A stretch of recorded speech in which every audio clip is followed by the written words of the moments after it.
So we're here tonight celebrating the fact that Jesus rose from the dead. We're celebrating resurrection.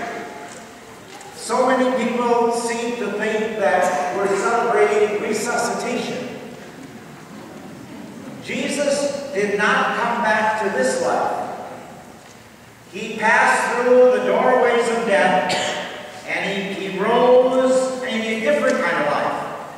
This is different than what Jesus did for Lazarus. You all know the story of Lazarus. How he raised Lazarus from the dead. But that's resuscitation. Or he raised the widow's son.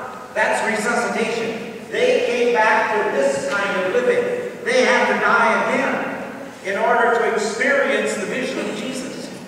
So we're here tonight thinking and celebrating resurrection.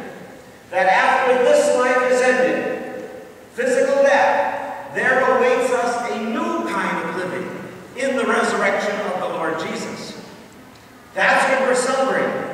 And I often talk about the fact that resurrection is a lot like going on a vacation.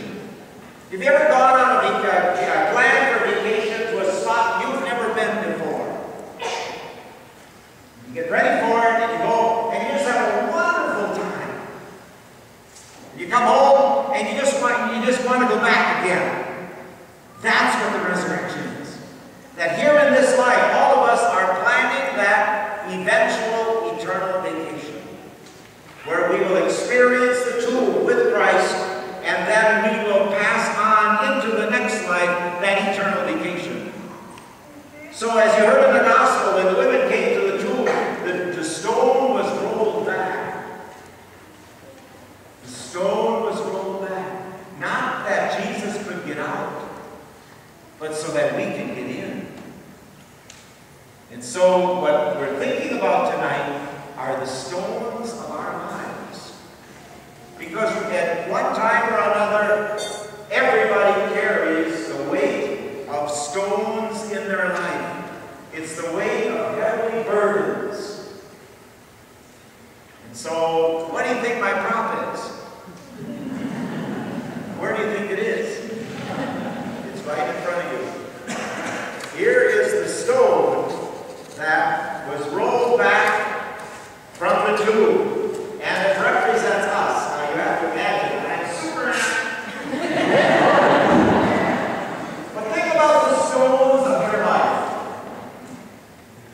Maybe it's being hard-hearted. Maybe others have hurt you in life.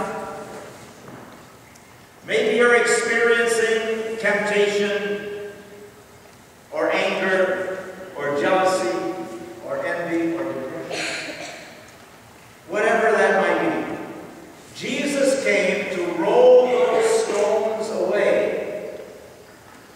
But we don't get out of them by our efforts. It's only when we allow Jesus to enter them that they can be rolled away. Now, most of us try to do it ourselves. We work at it. We think by our own efforts. Or maybe we try to drink them away. Or we try to party them away. Or we try to avoid them, run away from them. But it's only when we allow Jesus into them that they can start to be rolled away from our lives. The hurts, all of the things we struggle with. That's what the resurrection is for us. For Jesus to enter them and allow us, them through us, to be rolled away. That's what we're celebrating tonight. So bring that to the tomb. Now I need somebody to help me here. Would you kids kind of help me here? Come on up. We have to roll this over to the tomb. What happened? Come on.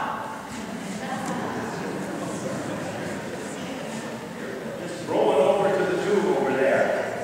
And while we're doing this, think about the stones of your life that you'd like to be rolled away. See, a lot of us want to make deals with God. We think that if we're a good person, God's going to not let anything bad happen. And things that bad do happen.